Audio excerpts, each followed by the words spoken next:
ब्रह्मा जी बोले, नारद, जो लक्ष्मी प्राप्ति की इच्छा करता हो वह कमल, बिल्व पत्र, शतपत्र और शंख पुष्प से भगवान शिव की पूजा करे।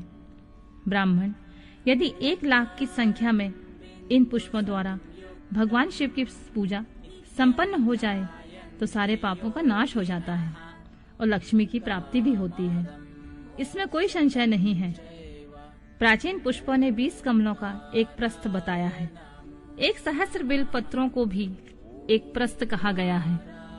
1,000 शतपत्र से आधे प्रस्थ की परिभाषा की गई है। 16 पलों का एक प्रस्थ होता है, जो 10 टंकों का एक पल। इस मान से पत्र, पुष्प आदि को तौलना चाहिए। जब पूर्वोक्त संख्या वाले पुष्पों से शिव की पूजा हो जाती है तब सकाम पुरुष अपने संपूर्ण अभीष्ट को प्राप्त कर लेता है। यदि उपासक के मन में कोई कामना ना हो तो वह पूर्वोक्त पूजन से शिव रूप हो जाता है। मृत्युंजय मंत्र का जब 5,00,000 जब पूरा हो जाता है तब भगवान शिव प्रत्यक्ष दर्शन देते हैं। 1,00,000 के जप से शरीर की शुद्धि होती है। दूसरे 1,00,000 से जप का पूर्व जन्म की बातों का स्मरण होता है। 3,00,000 पूर्ण होने पर संपूर्ण काम्य वस्तुएं प्राप्त होती हैं। चौथे 1,00,000 का जप होने पर स्वप्न में भगवान शिव का दर्शन होता है और 5वें 1,00,000 का जप जो ही पूरा होता है भगवान शिव उपासक के सम्मुख तत्काल प्रकट हो जाते हैं। इसी मंत्र से 10,00,000 का जप हो तो सारी संपूर्ण सिद्धि की प्राप्ति हो जाती है। जो मोक्ष की अभिलाषा रखता है वह दर्भों द्वारा शिव का पूजन करे। मुनिश्रेष्ठ, सर्वत्र 1,00,000 की ही संख्या समझनी चाहिए। आयु की इच्छा रखने वाला पुरुष 1,00,000 दुर्वाओं द्वारा पूजन करे। जिसे पुत्र की अभिलाषा हो वह धतूरे के 1,00,000 फूलों से पूजा करे। लाल डंठल वाला धतूरा पूजन में शुभदायक माना गया है। अगस्त में 1,00,000 फूलों से पूजा करने वाला पुरुष को महान यश की प्राप्ति होती है। यदि तुलसी दल से शिव की पूजा करें तो उपासक को भोग तथा मोक्ष दोनों सुलभ होते हैं। लाल और सफेद आंख, अपामार्ग और श्वेत कमल के 1,00,000 फूलों द्वारा पूजा करने से उसी फल की प्राप्ति होती है। जपा अड़हुल के 1,00,000 फूलों से की गई पूजा शत्रुओं को मृत्यु देने वाली होती है। करवीर के 1,00,000 फूल से यदि शिव के पूजन में उपयोग में लाए जाएं, तो वे यहाँ रोग का निवारण करने वाले होते हैं। बंदूक के फूलों के पूजन करने से आभूषण की प्राप्ति होती है। चमेली से शिव की पूजा करके मनुष्य वाहनों को उपलब्ध करता है। इसमें संशय नहीं है। अलसी के फूलों से महादेव का पूजन करने वाला पुरुष भगवान विष्णु को प्रिय होता है। शमी पत्रों से पूजा करके मनुष्य मोक्ष को प्राप्त कर लेता है। बेला के फूल चढ़ाने पर भगवान शिव अत्यंत शुभ लक्षणा पत्नी प्रदान करते हैं। जूही के फूलों से पूजा की जाए तो घर में कभी अन्न की कमी नहीं होती है। कनेर के फूलों से पूजा करने पर मनुष्य को वस्त्र की प्राप्ति होती है। सेंदुआरी के सैफालिका के फूल से शिव का पूजन किया जाए तो मन निर्मल होता है। 1,00,000 बिल्व पत्र चढ़ाने पर मनुष्य अपनी सारी काम्य वस्तुएं प्राप्त कर लेता है। हरि सिंगार के फूल से पूजा करने पर सुख संपत्ति की वृद्धि होती है। वर्तमान ऋतु में पैदा होने वाले फूल यदि शिव की सेवा में समर्पित किए जाएं, तो वे मोक्ष देने वाले होते हैं। इसमें कोई संशय नहीं है। राई के फूल शत्रुओं को मृत्यु प्रदान करने वाले होते हैं। इन फूलों को 1,00,000 की संख्या में शिव के ऊपर चढ़ाया जाए तो भगवान शिव प्रचुर फल प्रदान करते हैं। चंपा और केवड़े को छोड़कर शेष सभी फूल भगवान शिव को चढ़ाए जा सकते हैं। विप्रवर, महादेव जी के ऊपर चावल चढ़ाने से मनुष्य की लक्ष्मी बढ़ती है। ये चावल अखंडित होने चाहिए और उन्हें उत्तम भक्ति भाव से शिव के ऊपर चढ़ाना चाहिए। रुद्र प्रधान मंत्र से पूजा करके भगवान शिव के ऊपर सुंदर वस्त्र चढ़ाएं। उसी पर चावल रखकर समर्पित करें तो उत्तम है। भगवान शिव के ऊपर गंध, पुष्प आदि के साथ एक श्रीफल चढ़ाकर धूप आदि का निवेदन करें तो पूजा का पूरा फल प्राप्त होता है। वहां शिव के समीप 12 ब्राह्मण को भोजन कराएं। इससे मंत्र पूर्वक सांगोपांग लक्ष्य पूजा संपन्न होती है। जहाँ 100 मंत्र जपने की विधि हो वहाँ 108 मंत्रों का जाप का विधान किया गया है। तिलों द्वारा शिव को 1,00,000 आहुति दी जाए अथवा 1,00,000 तिलों से शिव की पूजा की जाए तो वह बड़े बड़े पातकों का नाश करने वाली होती है। जौ द्वारा की हुई शिव की पूजा स्वर्गीय सुख की वृद्धि करने वाली, ऐसा ऋषियों का कथन है। गेहूं के बने हुए पकवान से की हुई शंकर जी की पूजा निश्चय ही बहुत उत्तम मानी गई है। यदि उससे 1,00,000 बार पूजा हो तो उससे संतान की वृद्धि होती है। यदि मूंग से पूजा की जाए तो भगवान शिव सुख प्रदान करते हैं। प्रियंगु कंगनी द्वारा सर्वाध्यक्ष परमात्मा शिव का पूजन करने मात्र उपासक के धर्म, अर्थ और काम भोग की वृद्धि होती है तथा वह पूजा समस्त सुखों को देने वाली होती है। अरहर के पत्तों से श्रृंगार करके भगवान शिव की पूजा करें। यह पूजा नाना प्रकार के सुखों और संपूर्ण फलों को देने वाली होती है। मुनिश्रेष्ठ, अब फूलों की लक्ष्य संख्या का तौल बताया जा रहा है। प्रसन्नता पूर्वक सुनो।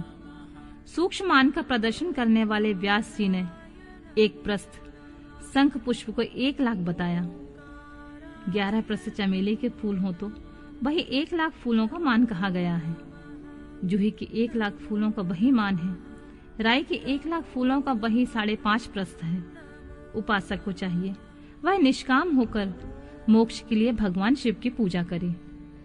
भक्ति भाव से विधि पूर्वक शिव की पूजा करके भक्तों को पीछे जलधारा समर्पित करनी चाहिए। ज्वर में जो मनुष्य प्रलाप करने लगता है उसकी शांति के लिए जलधारा शुभ कारक बताई गई है। शतरुद्रीय मंत्र से, रुद्र के 11 पाठों से, रुद्र मंत्रों के जप से, पुरुष सूक्त से 6 ऋचा वाले रुद्र सूक्त से, महामृत्युंजय जप से, गायत्री मंत्र से अथवा शिव के शास्त्रोक्त नामों के आदि से प्रणव और अंत में नमः पद जोड़कर बने हुए मंत्रों द्वारा जलधारा आदि अर्पित करनी चाहिए।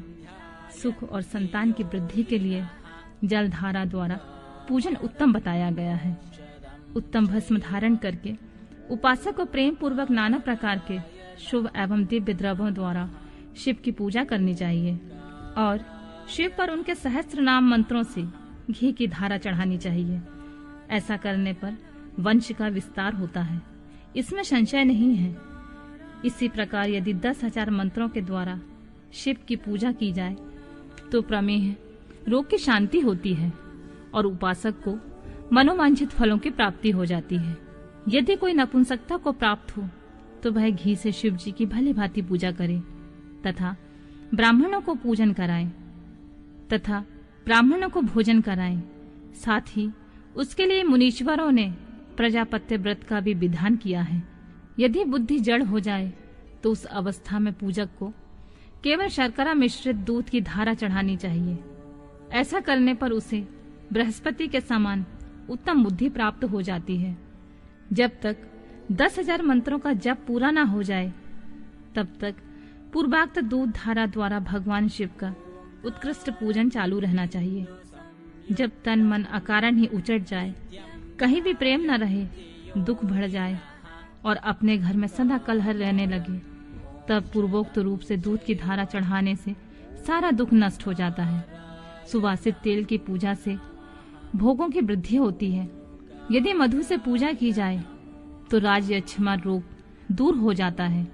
यदि शिव पर ईख की रस की धारा चढ़ाई जाए तो वह भी संपूर्ण आनंद की प्राप्ति कराने वाली होती है।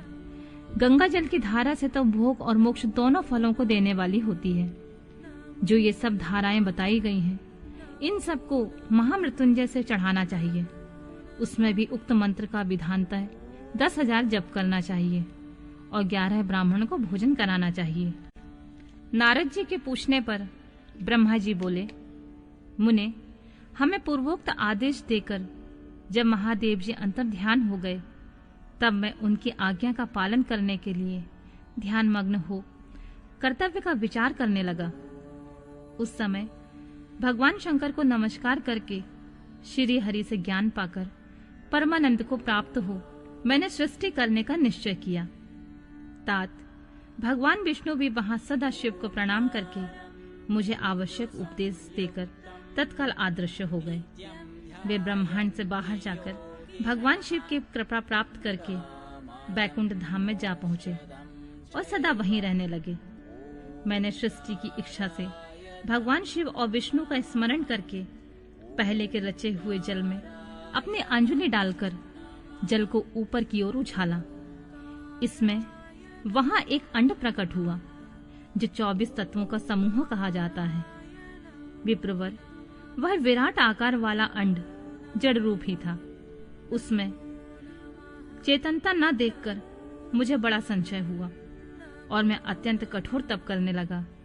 12 वर्षों तक भगवान विष्णु के चिंतन में लगा रहा। तात वह समय पूर्ण होने पर भगवान श्री हरि स्वयं प्रकट हुए और बड़े प्रेम से मेरे अंगों का स्पर्श करते हुए मुझसे प्रसन्नता पूर्वक बोले, ब्राह्मण, तुम वर मांगो, मैं प्रसन्न हूं।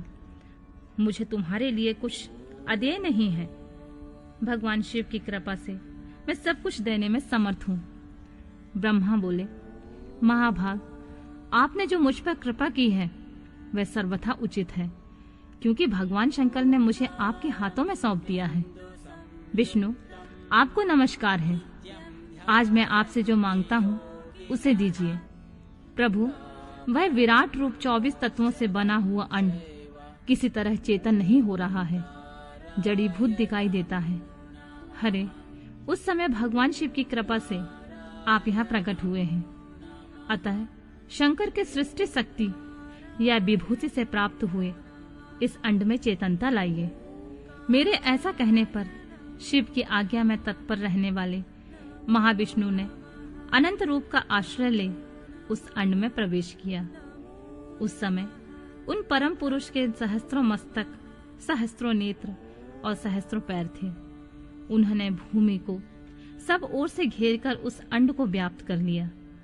मेरे द्वारा भली भांति स्तुति की जाने पर श्री विष्णु ने उस अंड में प्रवेश किया। तब वह 24 तत्वों का विकार रूप अंड सचेतन हो गया। पाताल से लेकर सत्यलोक तक की अवधि वाले उस अंड के रूप में वहां साक्षात श्री हरि विराजने लगे। उस विराट अंड में व्यापक होने से वे प्रभु बैराज पुरुष कहलाए।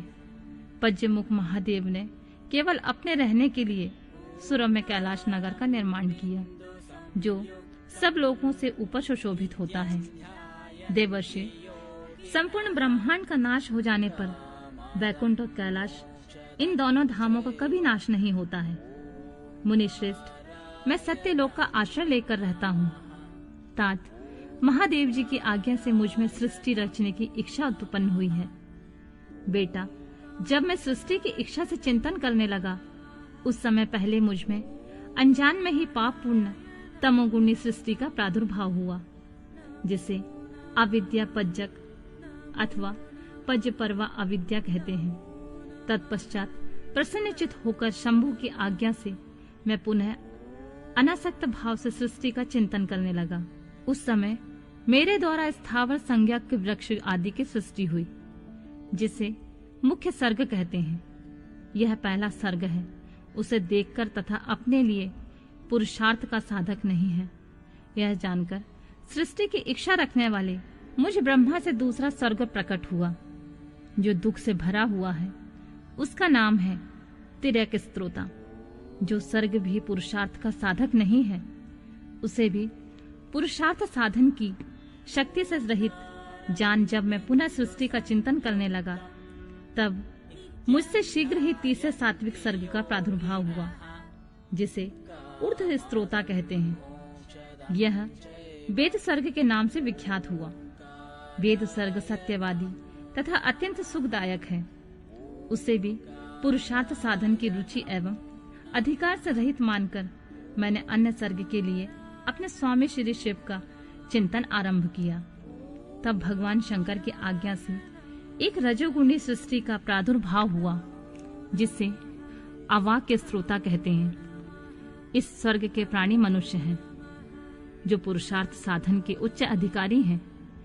तदंतर महादेव जी की आज्ञा से भूत आदि की सृष्टि हुई। इस तरह मैंने 5 तरह के वैकृत सृष्टि का वर्णन किया है। इसके सिवा 3 प्राकृत स्वर्ग भी कहे गए हैं, जो मुझ ब्रह्मा के सानिध्य के प्रकृति से प्रकट हुए हैं। इनमें पहला महातत्व का स्वर्ग है, दूसरा सूक्ष्म भूतों अर्थात तन्मात्राओं का स्वर्ग है, और तीसरा वैकारिक सर्ग कहलाता है। इस तरह ये 3 प्राकृत सर्ग हैं। प्राकृत्य और वैकृत दोनों प्रकार के सर्गों को मिलाने से 8 सर्ग होते हैं। इनके सिवा नामा कौमार सर्ग है, जो प्राकृत और वैकृत भी है। इन सब के अवान्तर भेद का वर्णन नहीं कर सकता, क्योंकि उसका उपयोग बहुत थोड़ा होता है। अब मैं द्विजात्मक सर्ग का प्रतिपादन करता हूँ। इसी का दूसरा नाम कौमार सर्ग है, जिसमें सनक, स्नंदन और कुमार आदि के महत्वपूर्ण सृष्टि हुई है। सनक आदि मेरे 4 मानस पुत्र हैं, जो मुझ ब्रह्मा के समान ही हैं। वे महान वैराग्य से संपन्न और उत्तम व्रत का पालन करने वाले हैं। उनका मन सदा भगवान शिव के चिंतन में ही लगा रहता है। वे संसार से विमुख और ज्ञानी हैं। उन्होंने मेरे आदेश देने पर वे सृष्टि के कार्य में मन नहीं लगाया। मुनि श्रेष्ठ नारद, सनकादि कुमारों को दिए हुए नकारात्मक उत्तर को सुनकर मैंने बड़ा भयंकर क्रोध प्रकट किया। उस समय मुझ पर मोह छा गया था। उस अवसर पर मैंने मन ही मन भगवान विष्णु का स्मरण किया। वे शीघ्र आ गए और उन्होंने मुझे समझाते हुए मुझसे कहा, तुम भगवान शिव की प्रसन्नता के लिए तपस्या करो मुनि श्रेष्ठ। श्री हरि ने जब मुझे ऐसी शिक्षा दी, तब मैं महाघोर एवं उत्कृष्ट तप करने लगा। सृष्टि के लिए तपस्या करते मेरी दोनों भौहें और नासिका के मध्य भाग में, जो उनका अपना ही अभिमुक्त स्थान था, महेश्वर की 3 मूर्तियों में अन्यतम पूर्वांश, सर्वेश्वर और दया सागर भगवान शिव का अर्धनारीश्वर रूप में प्रकट हुए, जो जन्म से रहित तेज की राशि सर्वज्ञ है। उन नील लोलित नामधारी साक्षात उमा वल्लभ शंकर के सामने देखकर बड़ी भक्ति से मस्तक झुकाकर उनकी स्तुति करके मैं बड़ा प्रसन्न हुआ। उन देव देवेश्वर से बोला, प्रभु आप भांति भांति के जीवों की सृष्टि कीजिए। मेरी यह बात सुनकर उन देवाधिदेव महेश्वर रुद्र ने अपने ही समान बहुत से रुद्र गणों की सृष्टि की। तब मैंने स्वामी महेश्वर महारुद्र से कहा, देव आप ऐसे ही जीवों की युक्त हो। मुनि श्रेष्ठ, मेरी ऐसी बात सुनकर करुणा सागर महादेव हंस पड़े और तत्काल इस प्रकार बोले, विधाता मैं जन्म और मृत्यु के भय से युक्त आशोभन जीवों की सृष्टि नहीं करूंगा, क्योंकि वे कर्मों के अधीन हो दुख के समुद्र में डूबे रहेंगे। मैं तो दुख के सागर में डूबे हुए उन जीवों का उद्धार मात्र करूंगा। गुरु का स्वरूप धारण करके उत्तम ज्ञान प्रदान करके उन सबको संसार सागर से पार करूंगा। प्रजापति, दुख में डूबे हुए सारे जीवों की सृष्टि तो तुम ही करो। मेरी आज्ञा से इस कार्य में प्रवृत्त होने के कारण तुम्हें माया नहीं बांध सकेगी। मुझसे ऐसा कहकर श्रीमान भगवान नील लोहित महादेव मेरे देखते ही देखते अपने पार्षदों के साथ वहां से तत्काल तिरोहित हो गए। ब्रह्मा जी कहते हैं, नारद, उसके बाद मैंने शब्द तंत्र मात्राएं आदि सूक्ष्म भूतों को स्वयं ही पंजीकृत करके, अर्थात उन 5 का परस्पर सम्मिश्रण करके उनमें स्थूल आकाश, वायु, अग्नि, जल और पृथ्वी की सृष्टि की। पर्वतों, समुद्रों और वृक्षों आदि को उत्पन्न किया। कला से लेकर युग पर्यंत जो काल विधान है उसकी रचना की। मुने, उत्पत्ति और विनाश वाले और बहुत से पदार्थों का मैंने निर्माण किया, परंतु इसमें मुझे संतोष नहीं हुआ। मैंने साम्य शिव का ध्यान करके मैंने धर्मपरायण पुरुषों की सृष्टि की।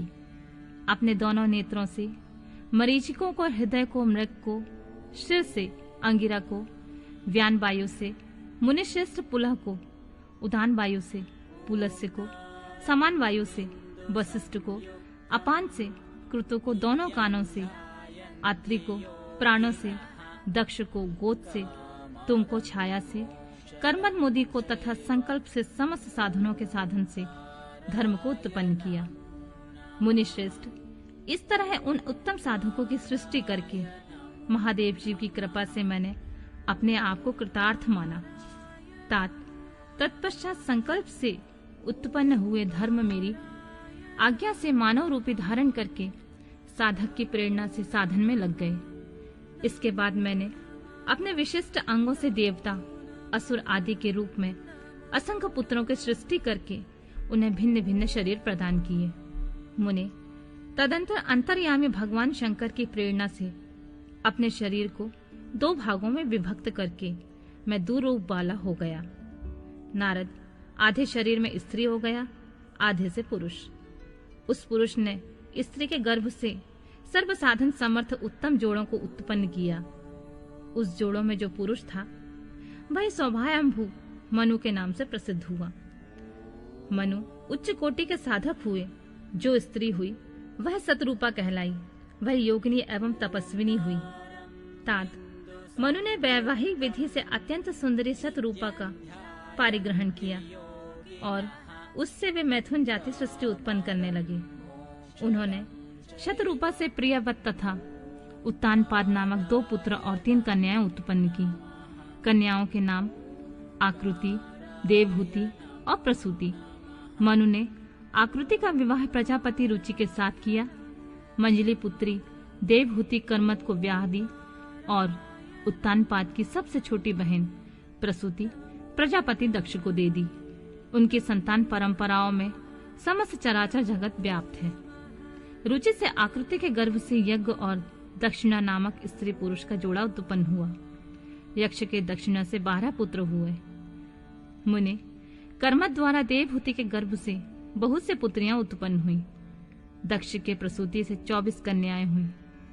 उनमें से श्रद्धा आदि 13 कन्याओं के विवाह दक्ष ने धर्म के साथ कर दिए। मुनीश्वर, धर्म की उन पत्नियों के नाम सुनो: श्रद्धा, लक्ष्मी, धृति, तुष्टि, पुष्टि, मेघा, क्रिया, बुद्धि, लज्जा, वसु, शांति, सिद्धि और कीर्ति। ये सब 13 हैं। इनमें छोटी जो शेष 11 सुलोचनाएं कन्याएं थीं, उनके नाम इस प्रकार हैं: स्वाति, सती, संबुधि, स्मृति, प्रीति, क्षमा, संतति, अनसूया, ऊर्जा, स्वाहा और स्वधा। भृगु, शिव, मारीच, अंगिरा मुनि, पुलस्य, पुलह, मुनिश्रेष्ठ क्रतु, अत्रि, वशिष्ठ, अग्नि और पितरों ने क्रमशः इन ख्याति आदि कन्याओं के साथ पारिग्रहण किया। भृगु आदि मुनिश्रेष्ठ साधक हैं। इन संतानों से चराचर प्राणियों सहित सारी त्रिलोकी भरी हुई है। इस प्रकार अंबिकापति महादेव की आज्ञा से अपने पूर्व कर्मों के अनुसार बहुत से प्राणी असंख्य श्रेष्ठ द्विजों के रूप में उत्पन्न हुए। कल्प भेद से दक्ष के 60 कन्याएं बताई गई हैं। उनमें से 10 कन्याओं का विवाह उन्होंने धर्म के साथ किया। 27 कन्याएं चंद्रमा को ब्याह दी और विधि पूर्वक 13 कन्याओं का हाथ दक्ष ने कश्यप के हाथ में दे दिए। नारद, उन्होंने 4 कन्याएं श्रेष्ठ रूप वाले अरिष्टनेमि को ब्याह दी तथा भृगु, अंगिरा और कुशाग्र को 2-2 कन्याएं अर्पित की। उन स्त्रियों से उनके पतियों द्वारा बहुसंख्यक चराचर प्राणियों की उत्पत्ति हुई। मुनि श्रेष्ठ दक्ष ने महात्मा कश्यप को जिन 13 कन्याओं का विधि पूर्वक दान किया था, उनकी संतान से सारे त्रिलोक व्याप्त है। स्थावर और जंगम कोई भी सृष्टि ऐसी नहीं है जो कश्यप की संतानों से शून्य हो। देवता, ऋषि, दैत्य, वृक्ष, पक्षी, पर्वत तथा तृणलता आदि सभी कश्यप पत्नियों से पैदा हुए हैं। इस प्रकार दक्ष कन्याओं की संतान से सारा चराचर जगत व्याप्त है। पाताल से लेकर सत्यलोक पर्यंत समस्त ब्रह्मांड निश्चित ही उनकी संतानों से सदा भरा रहता है, खाली नहीं होता। इस तरह भगवान शंकर की आज्ञा से ब्रह्मा जी ने भली भांति सृष्टि की। पूर्व काल में सर्वव्यापी शंभु ने जिन्हें तपस्या के लिए प्रकट किया था तथा रुद्रदेव ने त्रिशूल के अग्रभाग में रखकर जिनकी सदा रक्षा की, वे ही सती देवी लोकहित का कार्य संपादित करने के लिए दक्ष से प्रकट हुई थीं। उन्होंने भक्तों के उद्धार के लिए अपनी लीलाएं की। इस प्रकार देवी शिवा सती होकर भगवान शंकर से ब्याही गईं, किंतु पिता के यज्ञ में पति का अपमान देखकर उन्होंने अपने शरीर को त्याग दिया और उसे ग्रहण नहीं किया। वे अपने परम पद को प्राप्त हो गईं। फिर देवताओं की प्रार्थना से वे शिवा पार्वती रूप में प्रकट हुई और बड़ी भारी तपस्या करके पुनः भगवान शिव को उन्होंने प्राप्त कर लिया। मुनीश्वर, इस जगत में उनके अनेक नाम प्रसिद्ध हुए। उनके कालिका का, चंडिका, भद्रा, चामुंडा, विजया, जया, जयंती, भद्रकाली, दुर्गा, भगवती, कामाख्या, कामदा, अम्बा, मृडानी और सर्वमंगला आदि नाम से, जो भोग और मोक्ष देने वाले हैं। ये सभी नाम उनके गुण और कर्मों के अनुसार हैं। मुनि श्रेष्ठ नारद, इस प्रकार मैंने सृष्टि क्रम का जो तुमसे वर्णन किया है, ब्रह्मांड का यह सारा भाग भगवान शिव की आज्ञा से मेरे द्वारा रचा गया है। भगवान शिव को परब्रह्म परमात्मा कहा गया है। मैं विष्णु और रुद्र, ये तीनों देवता गुण भेद से उन्हीं के रूप बतलाए गए हैं। वे मनोरम शिवलोक में शिवा के साथ स्वच्छंद विहार करते हुए भगवान शिव स्वतंत्र परमात्मा है। निर्गुण और सगुण भी वे ही है। सूत जी कहते हैं, मुनीश्वरों, ब्रह्मा जी की बात सुनकर नारद जी ने विनय पूर्वक उन्हें प्रणाम किया और पुनः पूछा, भगवान, भक्त वत्सल भगवान शंकर कैलाश पर्वत पर कब गए और महात्मा कुबेर के साथ उनकी मैत्री कब हुई? परिपूर्ण मंगल विग्रह महादेव जी ने वहां क्या किया? यह सब मुझे बताइए। यह सुनने के लिए मेरे मन में बड़ा कौतूहल है। ब्रह्मा जी ने कहा, नारद, सुनो, चंद्रमौली भगवान शंकर का चरित्र का वर्णन करता हूँ। वे कैसे कैलाश पर्वत पर गए और कुबेर के साथ उनकी किस प्रकार मैत्री हुई, यह सब मैं सुनाता हूँ। काम्पिल्य नगर में यज्ञदत्त नाम से प्रसिद्ध एक ब्राह्मण रहते थे, जो बड़े सदाचारी थे। उनका एक पुत्र हुआ जिसका नाम गुणनिधि था। वह बड़ा ही दुराचारी और जुआरी हो गया था। पिता ने अपने इस पुत्र को त्याग दिया और घर से निकाल दिया। वह घर से निकल गया और कई दिनों तक भूखा भटकता रहा। एक दिन वह नैवेद्य चुराने की इच्छा से एक शिव मंदिर में गया। वहां उसने अपने वस्त्र को जलाकर उजाला किया। यह मानो उसके द्वारा भगवान शिव के लिए दीपदान किया गया। तत्पश्चात वह चोरी में पकड़ा गया और उसे प्राण दंड मिला। अपने कुकर्मों के कारण वह यमदूत द्वारा बांधा गया। इतने में ही भगवान शंकर के पार्षद वहां आ पहुंचे। उन्होंने उसे उनके बंधन से छुड़ा दिया। शिवगणों के संग में उसका हृदय शुद्ध हो गया। अतः वह उन्हीं के साथ तत्काल शिवलोक में चला गया। वहां सारे दिव्य भोगों का उपभोग तथा उमा महेश्वर का सेवन करके कालांतर में वह कलिंगराज अरिंदम का पुत्र हुआ। वहां उसका नाम था दम। वह निरंतर भगवान शिव की सेवा में लगा रहता था। बालक होने पर भी वह दूसरे बालकों के साथ शिव का भजन किया करता था। वह क्रमशः युवा अवस्था में प्राप्त हुआ और पिता के परलोक गमन के पश्चात राज सिंहासन पर बैठा। राजा दम बड़ी प्रसन्नता के साथ सब और शिव धर्मों का प्रचार करने लगे।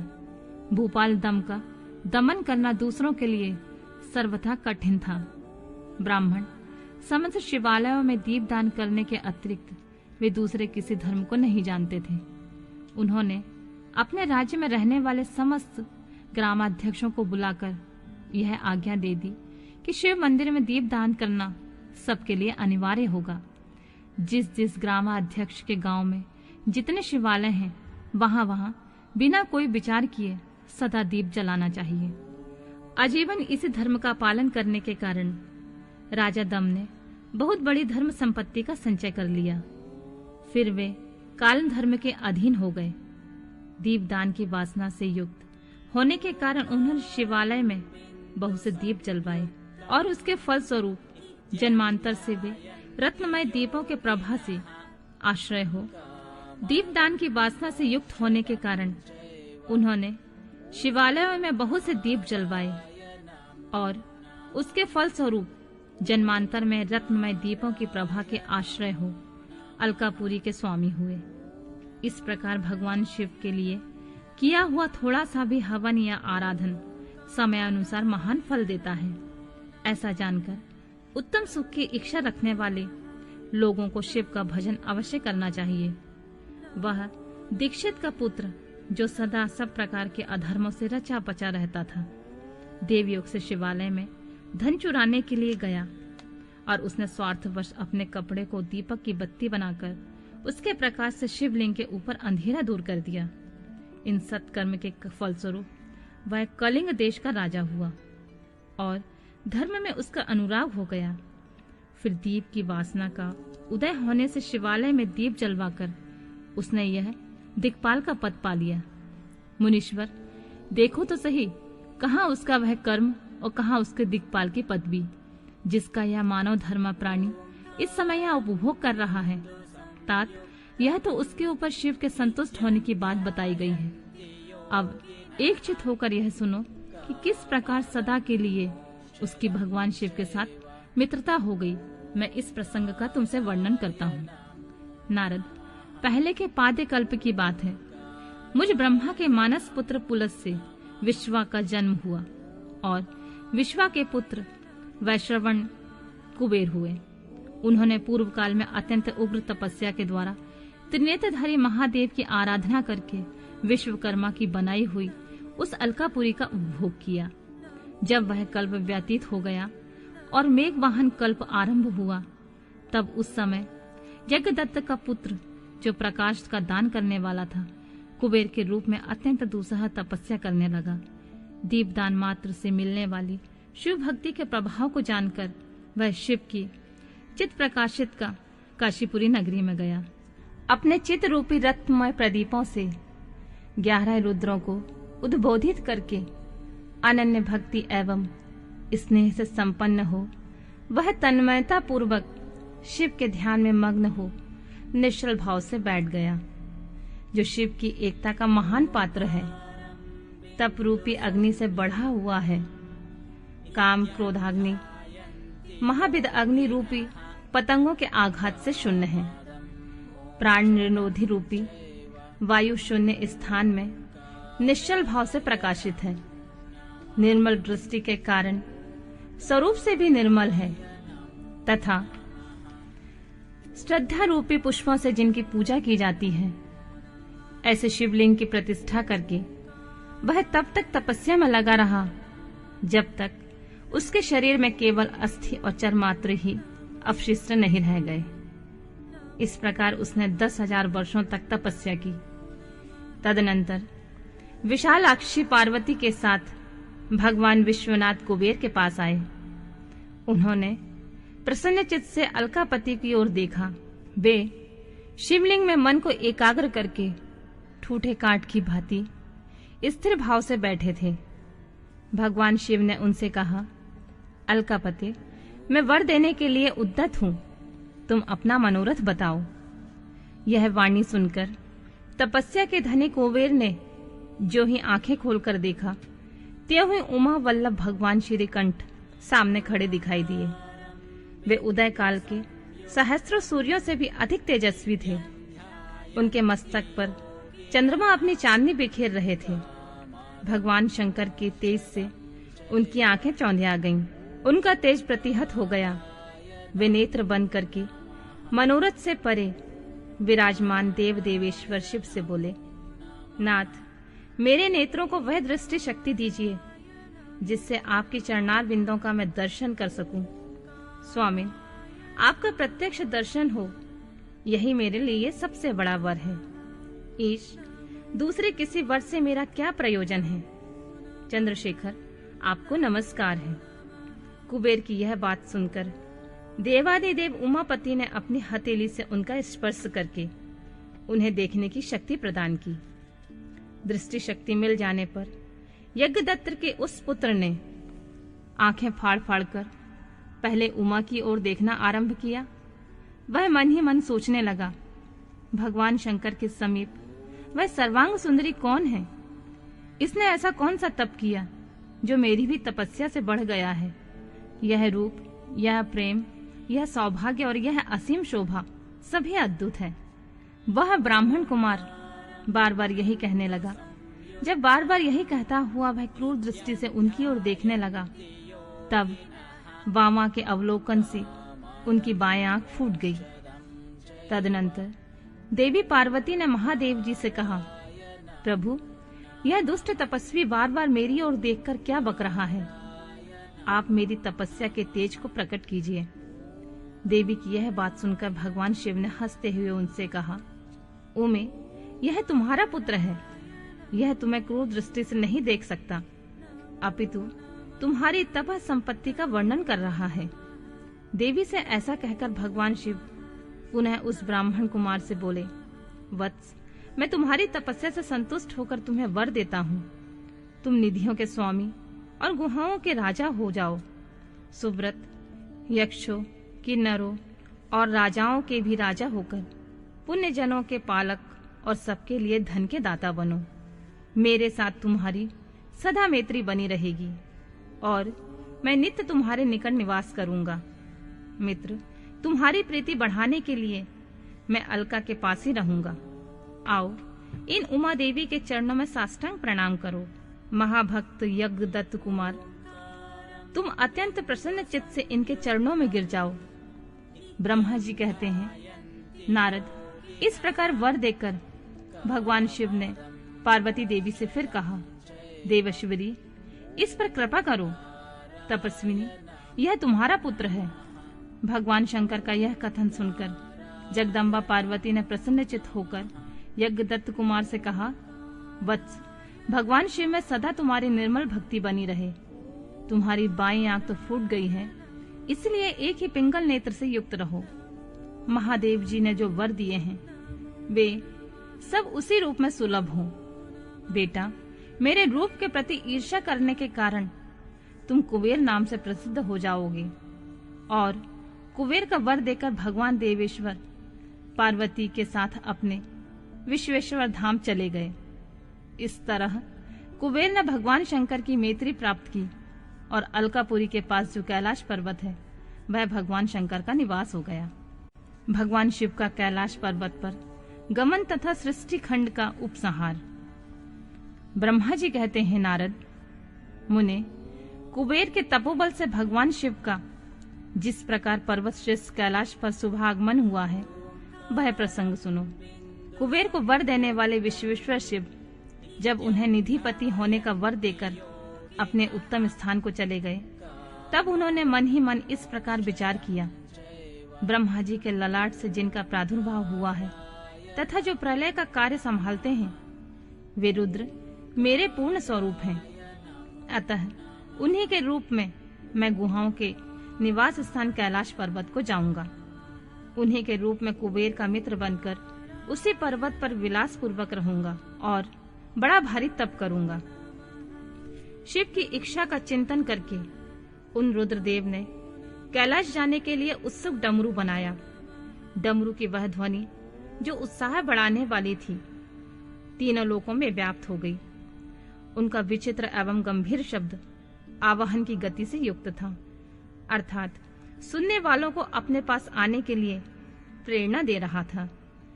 उस ध्वनि को सुनकर मैं तथा श्री विष्णु आदि सभी देवता, ऋषि, मूर्तिमान, आगम, निगम और सिद्ध वहां आ पहुंचे। देवता और असुर आदि सब लोग बड़े उत्साह भरकर वहां आए। भगवान शिव के समस्त पार्षद तथा सर्वलोक बिंद महाभाग गणपाल जहां कहीं भी थे वहां से आ गए। इतना कहकर ब्रह्मा जी ने वहां आए हुए गणपालों का नामोल्लेख पूर्वक विस्तृत परिचय दिया। फिर इस प्रकार कहना आरंभ किया। वे बोले, वहां असंख्य महाबली गणपाल पधारे। वे सब के सब सहस्त्र भुजाओं से युक्त थे और मस्तक पर जटा का ही मुकुट धारण किए हुए थे। सभी चंद्रचूड़, नीलकंठ और त्रिलोचन थे। हार, कुंडल, केयूर तथा मुकुट आदि से अलंकृत थे। वे मेरे श्री विष्णु के तथा इंद्र के समान तेजस्वी जान पड़ते थे। अणिमा आदि 8 सिद्धियों से घिरे थे तथा करोड़ों सूर्यों के समान उद्दासित हो रहे थे। उस समय भगवान शिव ने विश्वकर्मा को उस पर्वत पर निवास स्थान बनाने की आज्ञा दी। अनेक भक्तों के साथ अपने और दूसरों के रहने के लिए यथायोग आवास तैयार करने का आदेश दिया। मुने, जब विश्वकर्मा ने भगवान शिव की आज्ञा के अनुसार उस पर्वत पर जाकर शीघ्र ही नाना प्रकार के ग्रहों की रचना की, फिर श्री हरि की प्रार्थना से कुबेर पर अनुग्रह करके भगवान शिव सानंद कैलाश पर्वत पर गए। उत्तम मुहूर्त में अपने स्थान में प्रवेश करके भक्त वत्सल परमेश्वर शिव ने सबको प्रेम दान दे सनाथ किया। इसके बाद आनंद से भरे हुए श्री विष्णु आदि समस्त देवताओं, मुनियों और सिद्धों ने शिव का प्रसन्नता पूर्वक अभिषेक किया। हाथों में नाना प्रकार की भेंट लेकर सबने क्रमशः उनका पूजन किया और बड़े उत्सव के साथ उनकी आरती उतारी। मुने, उस समय आकाश से फूलों की वर्षा हुई जो मंगल सूचक थी। सब और जय जयकार और नमस्कार के शब्द गूंजने लगे।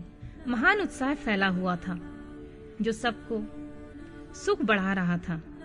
उस समय सिंहासन पर बैठकर श्री विष्णु आदि सभी देवताओं द्वारा की हुई यथोचित सेवा को बारंबार ग्रहण करते हुए भगवान शिव बड़ी शोभा पा रहे थे। देवता आदि सब लोगों ने सार्थक एवं प्रिय वचनों द्वारा लोक कल्याणकारी भगवान शंकर का पृथक पृथक स्तवन किया।